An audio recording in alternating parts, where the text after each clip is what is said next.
പിന്നത്തെ പ്രശ്നം എന്ന് ചോദിച്ചാൽ ജി സുധാകരൻ പറയുന്ന വിവരക്കേടിനും വിഡിത്തത്തിനൊന്നും മറുപടി പറയാൻ ഞങ്ങളില്ല. MLA ആയി മത്സരിക്കണമെന്നല്ല, നിയമസഭയിലേക്ക് മത്സരിക്കണമെന്നും മത്സരിച്ച് വിജയിച്ചു വന്നാൽ മന്ത്രിസ്ഥാനം ഉറപ്പ് കൊടുത്തിരുന്നതും അല്ലെ സ്പീക്കർ സ്ഥാനം ഉറപ്പ് കൊടുത്തിരുന്നതും UDFും കോൺഗ്രസ്സാണ്. അത് കിട്ടാത്തതിൽ എന്തോ മാനസിക നില തെറ്റി വെറുതെ ഞങ്ങളുടെ മണ്ടയ്ക്ക് ഇട്ടിട്ട് കാര്യമില്ല. അത് അവരുമായി UDFും കോൺഗ്രസ്സാണ് അദ്ദേഹത്തെ നിയന്ത്രിക്കേണ്ടത്. അയാൾക്ക് അദ്ദേഹത്തിന് നല്ല ചികിത്സ കൊടുക്കാൻ UDFും കോൺഗ്രസും KC വേണുഗോപാലും തയ്യാറാവണം. ഒരു വലിയ പദ്ധതി ആക്ഷേപിക്കുക എന്ന് പറഞ്ഞാൽ അത് രാഷ്ട്രീയമൊന്നുമില്ല. നിങ്ങൾ കണ്ടാൽ മതി, ഒരു രാഷ്ട്രീയവും ഇല്ല.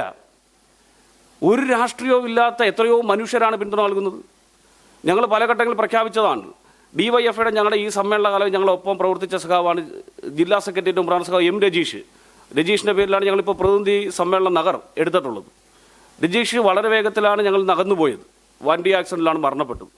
സഖാവ് രജീഷ് മരണപ്പെട്ട് ആ സഖാവിൻ്റെ ശവശരീരം ഞങ്ങൾ ആ മോർച്ചറിയിൽ നിന്ന്, വണ്ടാനം മെഡിക്കൽ കോളേജിൻ്റെ മോർച്ചറിയിൽ നിന്ന് ഏറ്റുവാങ്ങുമ്പോഴും ആ ഏറ്റുവാങ്ങുന്ന സമയത്തും ഹൃദയപൂർവ്വം ഭക്ഷണപ്പൊതി അവിടെ വിതരണം ചെയ്തിട്ടുണ്ട്. അത് ഞങ്ങളുടെ പ്രവർത്തനത്തിൻ്റെ ഭാഗമാണ്. ഞങ്ങളെ പ്രതീക്ഷിച്ചിരിക്കുന്ന, ഈ ഭക്ഷണപ്പൊതി പ്രതീക്ഷിച്ചിരിക്കുന്ന ആയിരക്കണക്കിനായ മനുഷ്യർ നിരാശപ്പെടാൻ പാടില്ലെന്നും ഒരു നേരം പോലും ഒരു വിശന്നിരിക്കാൻ പാടില്ലെന്നുമുള്ള ഞങ്ങളുടെ നിലപാടിൻ്റെ ഭാഗമാണ്. ആ പ്രവർത്തനത്തെ മോശപ്പെടുത്തുക എന്ന് പറഞ്ഞാൽ ജി സുധാകരൻ രാഹുൽ മാങ്കൂട്ടത്തിൻ്റെ നിലവാരത്തിലേക്ക് താഴുന്നു എന്നുള്ളതാണ് പ്രധാനപ്പെട്ട പ്രശ്നം. ജി സുധാകരൻ രാഹുൽ മാങ്കൂട്ടത്തിൻ്റെ നിലവാരത്തിലേക്ക് താഴാൻ പാടില്ല.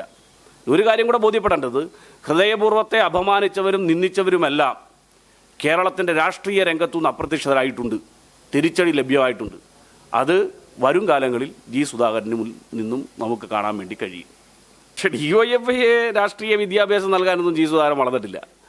ജി സുധാകരൻ അവസരവാദ നിലപാട് സ്വീകരിച്ച് മറ്റൊരു രാഷ്ട്രീയ പാർട്ടിയിൽ അഭയം തേടി സ്ഥാനത്തിൻ്റെ പേരിൽ, പാർലമെൻ്ററി വ്യാമോഹത്തിൻ്റെ പേരിൽ ഒരു പ്രസ്ഥാനത്തെ, വിശ്വസിച്ച പ്രസ്ഥാനത്തെ, ഇത്രയും കാലം വളർന്നു വന്നൊരു പ്രസ്ഥാനത്തെ, തന്നെ എല്ലാമാക്കിയ പ്രസ്ഥാനത്തെ തള്ളിപ്പറഞ്ഞ് പോകുമ്പോൾ ആ ജി സുധാകരനിൽ നിന്ന് പുതിയ രാഷ്ട്രീയമൊന്നും പഠിക്കാൻ DYFയ്ക്കില്ല.